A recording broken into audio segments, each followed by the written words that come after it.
شیر خدا علی المرتضیٰ حضرت مولا علی کرم اللہ تعالی وجہہ الکریم کوفے میں تشریف فرما تھے تو غلام سے کہنے لگے چل ذرا شاپنگ کرنے چلیں. کس سے؟ بول کے بتائیے. لے گئے ہو کبھی ملازم کو ساتھ؟ ہم تو ابا جی کو نہیں لے کے جاتے، حالانکہ ان کو کبھی کبھی لے جائیں تو انہیں بڑا اچھا لگے. کبھی کبھی والد صاحب سے کہیں نا کہ موسم بدل رہا ہو 2 جوڑے لینے چلے، ہم لے کے جائیں کبھی ان کو ساتھ بٹھا کے، ان سے کہ ابا جی آئے میرے لیے کپڑے پسند کریں. ان بیچاروں نے بوڑھوں نے کیا پسند کرنا ہے، پر آپ ساتھ لے کے جائیں گے تو ان کا دل بڑا ٹھنڈا ہوگا. لیکن یہ کام بھی ہم یاروں کے ساتھ ہی کرتے ہیں، والد کو کہاں لے کر کے جاتے ہیں.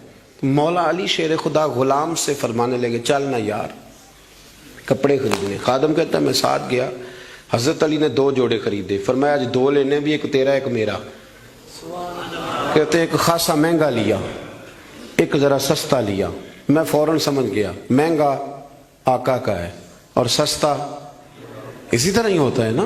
مہنگا جوڑا آقا کا ہے اور سستا غلام کا ہے. کہتے ہیں تھیلے میں کپڑے ڈالے، میں نے اٹھائے، میں غلام تھا. وہ چوک آ گیا جہاں سے مولا علی نے اپنے حجرہ نور میں جانا تھا اور میں نے اپنے گھر جانا تھا. فرماتے ہیں وہ جگہ آ گئی. شیر خدا رضی اللہ تعالیٰ عنہ فرمانے لگے کہ لیا پتر میرے والا جوڑا مجھے دے دے، لا وہ میرے کپڑے مجھے دے دے. تو کہتے ہیں وہ بڑی ڈیفینیٹ تھی بات تھی، میں نے اسی وقت نکالا مہنگا جوڑا، جناب علی کو تھمایا. تو حضرت علی فرمانے لگے یہ تو نہیں میرا. یہ باتیں مزے کے لیے سنتے ہیں صرف، اگر ان کے سننے میں اتنا مزہ ہے تو اس پر عمل کرنے میں کتنا مزہ ہوگا، یہ بھی تو کبھی آپ محسوس کریں نا. حضرت مولا علی شیر خدا فرمانے لگے یہ نہیں میرا، میرا تو وہ دوسرا ہے. وہ کہتا میں نے ایک فلسفہ بیان کیا، ایک علت بیان کی، ایک لاجک میں نے بیان کی. میں نے کہا حضور آپ مہنگا پہنے کیونکہ آپ آقا ہیں، اور میں سستا پہنوں گا کیونکہ میں. تو حضرت علی نے فوری طور پہ حکم نہیں لگایا کہ نہیں تو دوسرا مجھے دے. عالم تھے نا، تو اس نے علت بیان کی تو پہلے اس کا وہ سبب توڑا، پہلے اس کی اس بات کا جواب دیا. دلیل کا جواب دلیل سے دینا چاہیے نا. کئی دفعہ لوگ دلیل کا جواب گالی سے دینے لگتے ہیں، یہ طریقہ غلط ہے. حضرت علی سے اس نے کہا ایک علت بیان، ایک سبب بیان. کہنے لگا حضور آپ چونکہ آقا ہیں تو آپ جوڑا پہنے مہنگا، آپ کپڑے استعمال کریں مہنگے، میں چونکہ غلام ہوں تو میں استعمال کروں گا سستے. تو حضرت علی کہنے لگے تو یہ والا فلسفہ نہ بیان کر، تو میرے والا کر. میں تجھے بتاتا ہوں ایک سبب وہ والا لگا لے. یہاں وہ حکم لگا. اس نے کہا حضور وہ کون سا؟ فرمانے لگے تو سستا مجھے دے نا کیونکہ میں بوڑھا ہوں،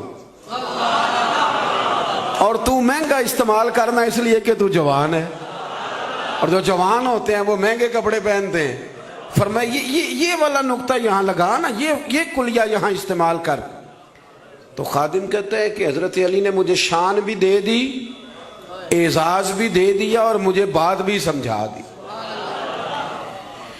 تیسری بات ہے اس کا بھی ضرور خیال رکھیں ہمیشہ اپنی زندگی کے اندر. آپ کو سکون ملے گا، آپ کو اطمینان ملے گا.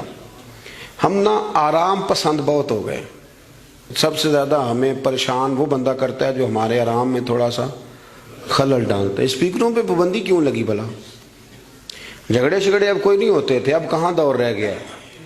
اب تو صرف لوگوں کی نیند خراب ہوتی تھی، اور جو سوسائٹیوں میں رہتے ہیں نا ان کے لیے زیادہ مسئلہ تھا.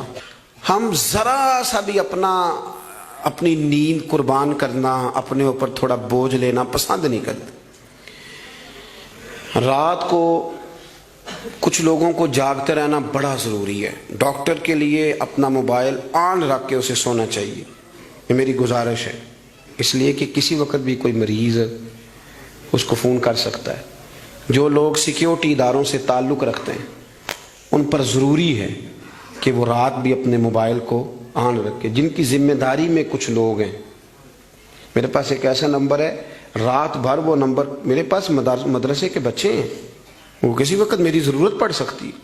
مجھے سینکڑوں دفعہ کہا ہے گھر والوں نے بھی باہر والوں نے بھی کہ آپ اس کو بند کر دیں. تو میں کہتا ہوں پھر یہاں تو مدرسہ بھی بند کرو نا، کیا ہو جائے گا. مثلا نیند تو اگر اللہ آپ کو سکون دینا چاہے تو 20 منٹ کی نیند میں نیند پوری ہو جاتی ہے، اور اگر وہ مالک بے نیاز ہے، کبھی نا سکون آئے تو سارا دن نہ بستر سے نکلے، سستی نہیں جاتی؟ صحیح کہہ رہا ہوں میں؟ تو تھوڑی اگر آپ اپنی نیند قربان کر لیں گے کسی کے لیے، کسی کو سکون دینے کے لیے، تھوڑی سی نہیں دیتے ہم. ہمیں تو بس یہ ہے کہ میرے لیے سارے جاگیں گے، میں نہیں اٹھوں گا کسی کے لیے.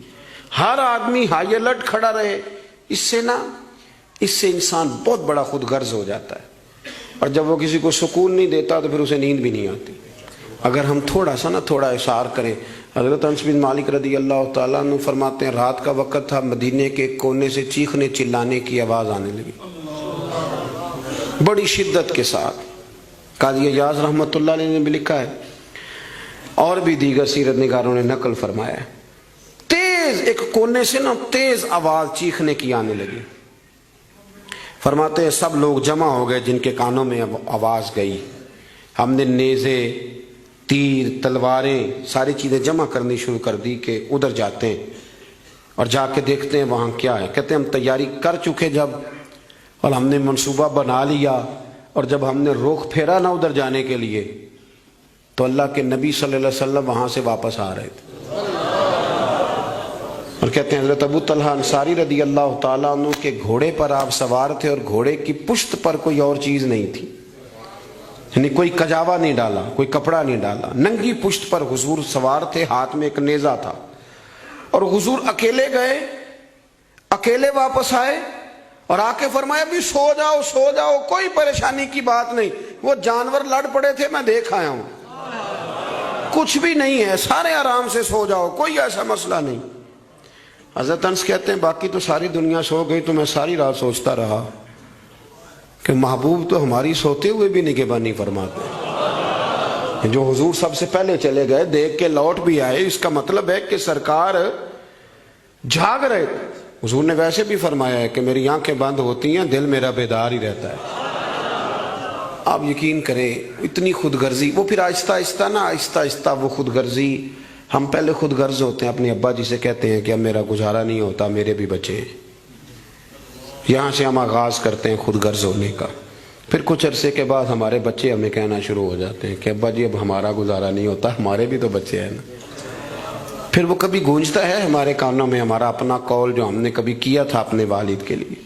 اپنی زندگی میں اگر آپ عاجزی لے آئیں، انکساری لے آئیں، حسد چھوڑ دیں، پیار لے آئیں، رشک لے آئیں، اپنی زندگی کے اندر تھوڑا سا کسی کے لیے ایثار کرنا شروع کر دیں، قربانی دینا شروع کر دیں، تھوڑا سا اپنے اوپر ہلکا سا بوجھ ڈالیں، تو شاید وجود تھوڑی دیر کے لیے تھک جائے لیکن روح کو بڑی آسودگی حاصل ہوگی، دل آپ کا سکون میں آ جائے گا.